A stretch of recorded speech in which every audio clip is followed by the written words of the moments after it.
Buen día tengan chicos, ¿cómo están? Espero que maravillosamente bien. Arriba los ánimos, optimismo. Ya saben que cuento con ustedes para que me den las energías positivas en las clases virtuales. El día de hoy vamos a continuar con la secuela de El indigenismo. Vamos a hablar del indigenismo parte 2. Ya saben ustedes que esta corriente literaria se basa en los abusos, crueldades, maltratos que sufrieron nuestros antepasados. Tenemos como máximo representante a Ciro Alegría. Ciro Alegría, en su obra El mundo ancho y ajeno, escrita en 1941, ya muestra una visión positiva hacia la cultura indígena que luego enriquecería su compatriota José María Arguedas en 1911 a 1969, quien en Los ríos profundos, escrita en 1956, y las obras posteriores trató de ir más allá de los problemas sociales del indio para involucrarse en su visión del mundo.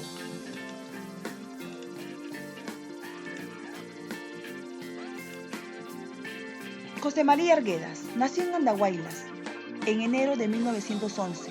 Cuando quedó huérfano de madre a los 3 años y su padre se casó con una hacendada, fue criado por los sirvientes. A los 10 años vivió con uno de sus tíos en una hacienda cerca a una comunidad indígena, donde los comuneros eran gente libre, solidaria, digna, a diferencia de los sirvientes explotados como esclavos. Allí experimentó la vida entre dos mundos y la conciencia de no pertenecer a ni uno ni a otro. Como estudiante universitario en San Marcos, empezó su difícil tarea de adaptarse a la vida en Lima, sin renunciar a su tradición indígena. Vivió en carne propia la experiencia de todo trasplantado andino que debe aculturarse y asimilarse a otro ritmo de vida. El proceso de adaptación a la vida en Lima nunca fue del todo completado por Arguedas, cuyos traumas acarreados desde la infancia lo debilitaron psíquicamente para culminar la lucha que se había propuesto, no solo en el plano cultural sino también en lo político. Esto y la aguda crisis nacional que el país empezó a sufrir a partir de 1968 lo empujaron al suicidio, que no hizo sino convertirlo en una figura mítica para muchos intelectuales y movimientos empeñados en la misma tarea política.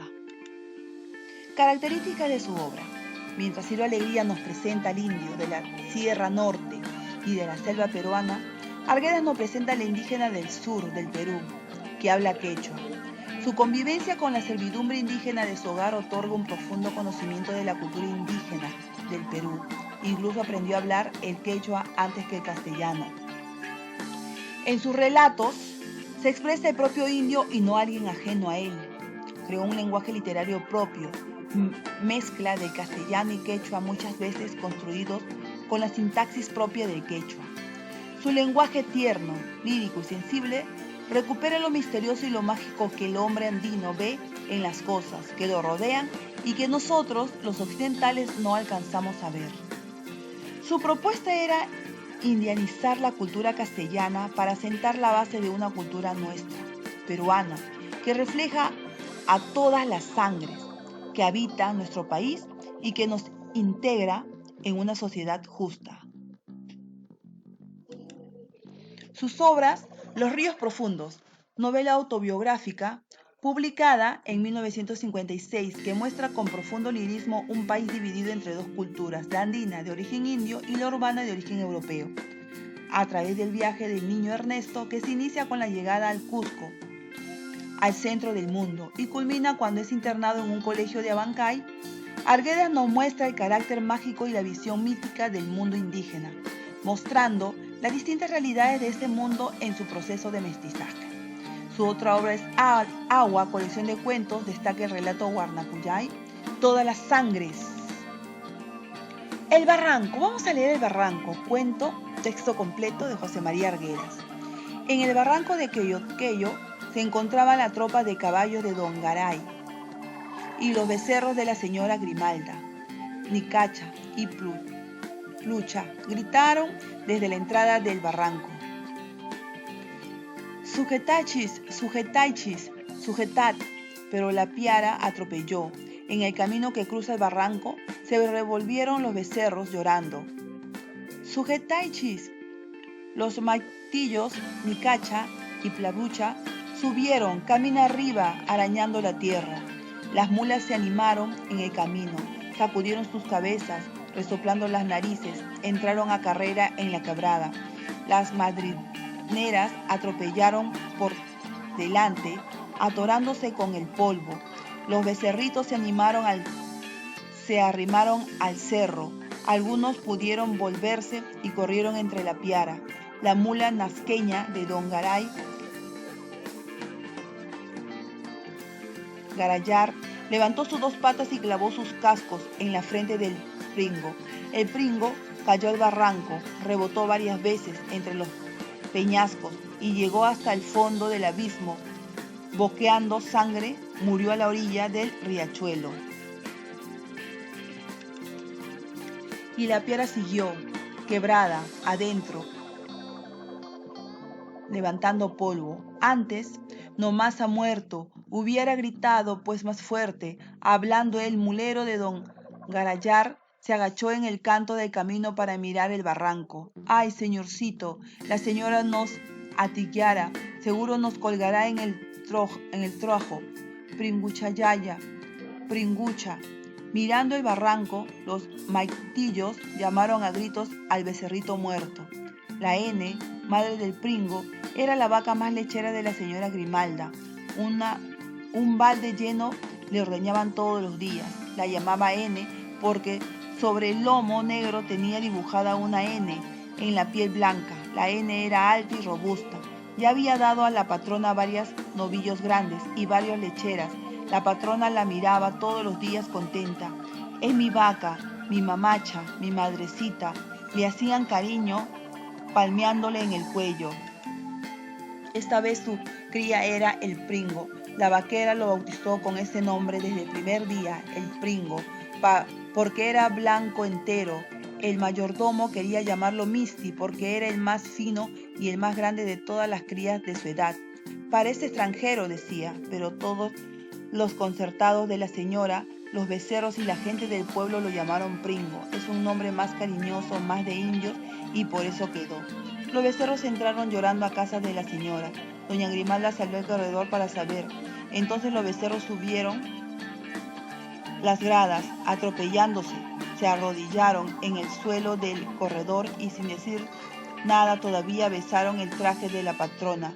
Se taparon la cara con la falda de su dueña y gimieron, atorándose sobre su saliva y con sus lágrimas.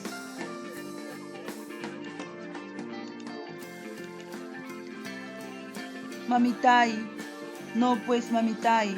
Doña Grimalda gritó empujando con los pies a los muchachos. Caray, ¿qué pasa? Pringo, pues mamitay. El queyo, empujando mulas de don Garayar. Pringo, pues muriendo ya mamitay. Ganándose, los becerros abrazaron los pies de doña Grimalda, uno más que otro, besar los pies de la patrona. Ay, Dios mío, mi becerrito. Santuza, Federico, Antonio, bajó las gradas y llamó a sus concertados desde el patio. ¡Corran! Aquello, se ha desbarrancado el pringo. ¿Qué hacen esos amontonados allí? Vayan delante. Los becerros saltaron las gradas y pasaron al zaguán, arrastrando sus ponchos. Toda la gente salió tras de ellos. Mi papacito, Pinguchayaya. Ay, niñito, Sumay, guaguacha, criatura hermosa, Sumac, guaguacha. Mientras el mayordomo le abría el cuerpo con su cuchillo grande, mientras le sacaba el cuerito, mientras hundía sus puños en la carne para separar el cuello, la vaquera y los martillos seguían llamando. Ninucha, ¿por qué pues, Sumac, guaguacha? Al día siguiente temprano, la N bajaría al cerro, bramando en el camino, guiando a las lecheras, vendría como siempre, llamaría primero desde el zaguán a esa hora, ya goteaba leche desde sus pezones hinchados, pero el mayordomo le dio un consejo a la señora.